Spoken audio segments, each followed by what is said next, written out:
Hello, who's that? Mila. You hear yourself?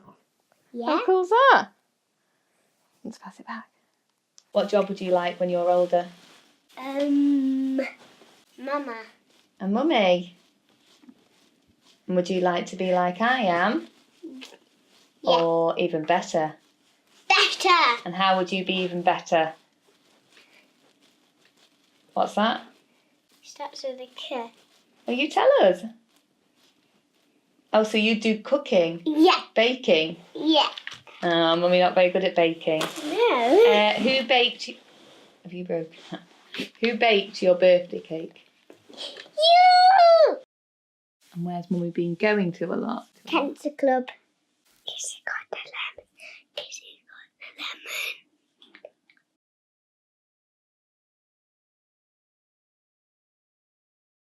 When she met your dad, she was so happy, she obviously had found the right man, when you were born and Rowan was born. And when she was huge, expecting you, yeah, she was so happy. Your mum loved Christmas, so is Christmas hard? Yes, of course it is. Up until this year, I've massively struggled putting Christmas decorations out, which I want to do because your mum made them. But even last year, I was crying the whole way doing it. We went shopping in Oakhampton, but your mum said had it was so bad that she just wanted to sit in the car, so she sat in the car. And then we came back, and on the Saturday, she said, like, it's just getting unbearable. So we took mum to hospital. They scanned her head and they found a tumour right in the middle of her brain. And it was the size of a golf ball, which was a real shock.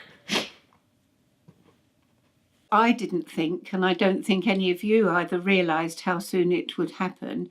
And I think that's maybe why your dad didn't, and mum didn't prepare you perhaps quite enough for what was going to happen. We then hit the last 3 weeks. She spent the whole time in bed. She got up and had a shower and then went back to bed again. I can remember Grandad saying to me, Jackie won't be coming out, because that's what I put in the sideboard. And I just broke down. On the day she died, which was June the 4th, 2010, your dad, you, Rowan, and myself, we were all in the room. I knew what was going to happen in a few minutes, and I didn't want to intrude on you three. So I picked up the chair and I said to your dad, I'm taking this chair out of the way. Something happened. I think your mum was struggling to breathe. So I pushed the button and the staff came in. But because so many staff came in, then he said, get out of the way, I'll get out of the way. After a while, Rowan came out and he said, she's gone. And how did you feel then? Like I feel now. How is that?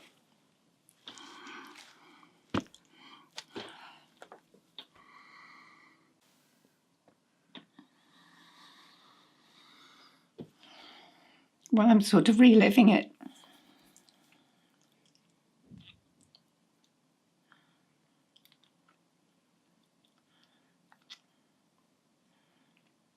We could have a mutual crying. I guess I keep reliving that time and reliving it.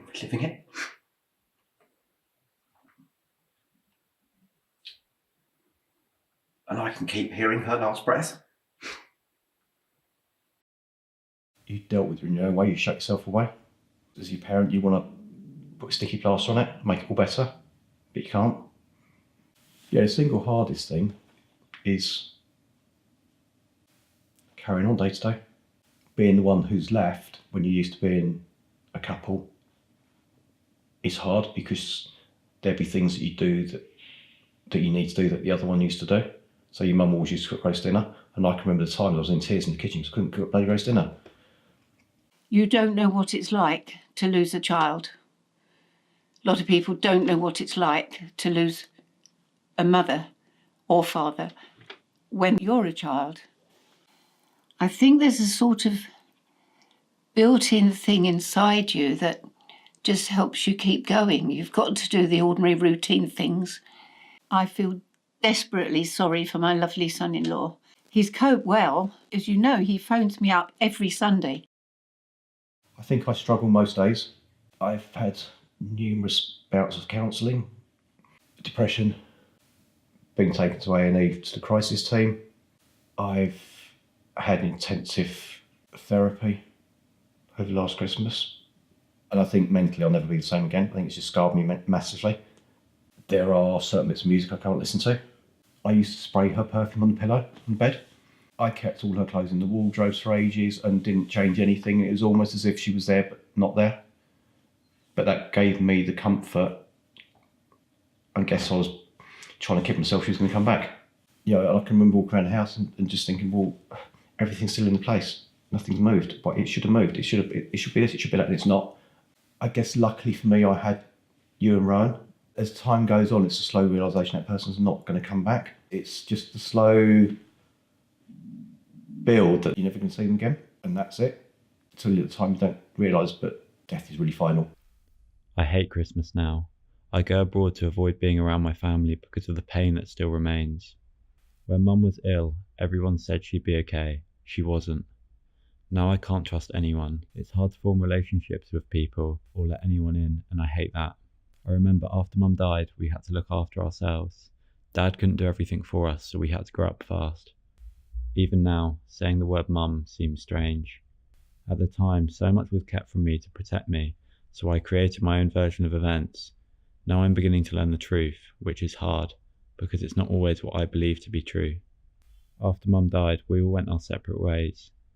Yet have all ended up the same, just trying to hold on to that bit of Mum. I don't think it just affects the person who has got it. It affects massively the lives of those around them. And when it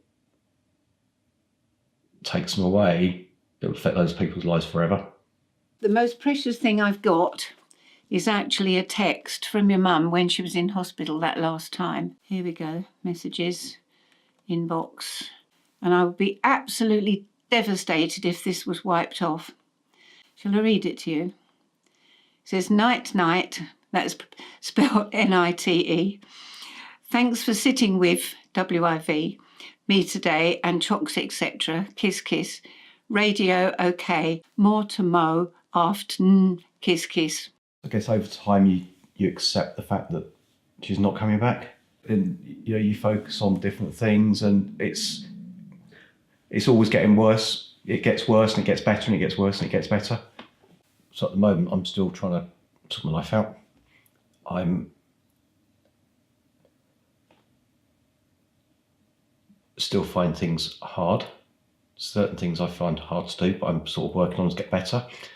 So my current one is to try and do more in the garden, because that's where your mum did stuff, and it's taken me a number of years to do anything like that. This year's the first time that I've actually planted the veg patch out, because in the past I used to grow the veg seeds, but your mum always used to plant them out, and it's just struggle with things like that. And it's things like when rooms need repainting, it's becoming now okay to paint them in a different colour, but they need to be similar.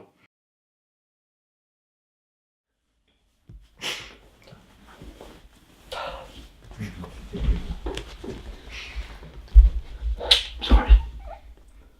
What are you so cool? I'm going, Mum. It's not your fault.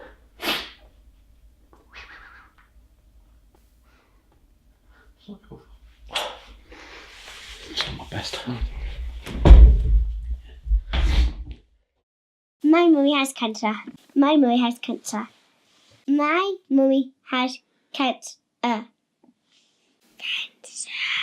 What Mummy has inside her tummy? Yes. The lemon. And what's the other name for the lemon? Cancer. They've always had a very close relationship. There's a very strong bond between them. And that hasn't changed. But I think as Mayla watches her mum change, it's very hard for Mayla, and I think it probably frightens her a bit, although she doesn't realise that. The reason that the tumour's called a lemon is because The doctor described it that it was the size of a lemon, and to make it easier for her to kind of understand, we've called the tumour the lemon. So we chat about the lemon. She knows that I'm ill. She knows they might not get better. So she has actually asked me what will happen if she dies, who will look after her. But in some ways it's good because she's brought that up, just randomly as we're driving in the car, that she's getting prepared. And it's going to be awful for her, but I know she'll be well loved. I think me and her granddad are just battling with just the day-to-day of it, because really we're supposed to be retired now. Between us, you know, we're taking Rebecca to all her appointments and we're looking after Mela, and so between us we're doing it.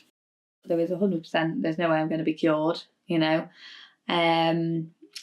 So it's just a case of wait and see. I mean, in my head, I have that I'm not going to be here by next Christmas.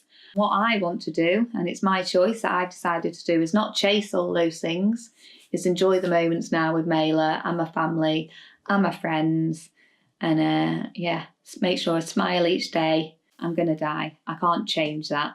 There's no point me stressing about it. We've tried all the treatment options. I've had stillborn child, abusive relationship, just get out the abusive relationship, and then find out I've got the old big C, cancer. So, which is pretty bad, and then find out that cancer is terminal, so there's no hope. And then to top it all off, we find out that, you're also going to get paralysed. It's pretty shit. It's the worst news you can ever receive, really. I don't think there's much worse than hearing that your child has got cancer. And then on top of that, she's a mum herself, so.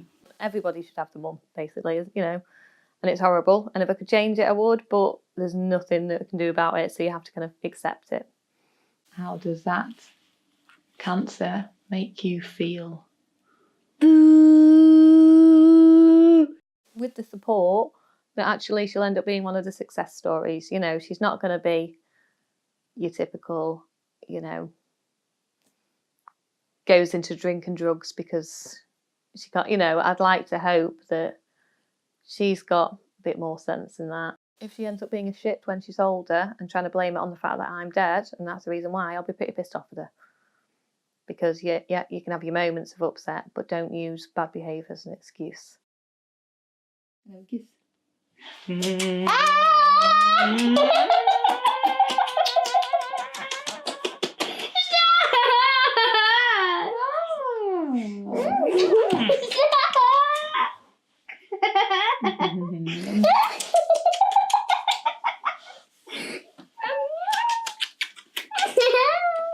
It's a kiss attack. Oh, you little munchkin. You little munchkin. Love you.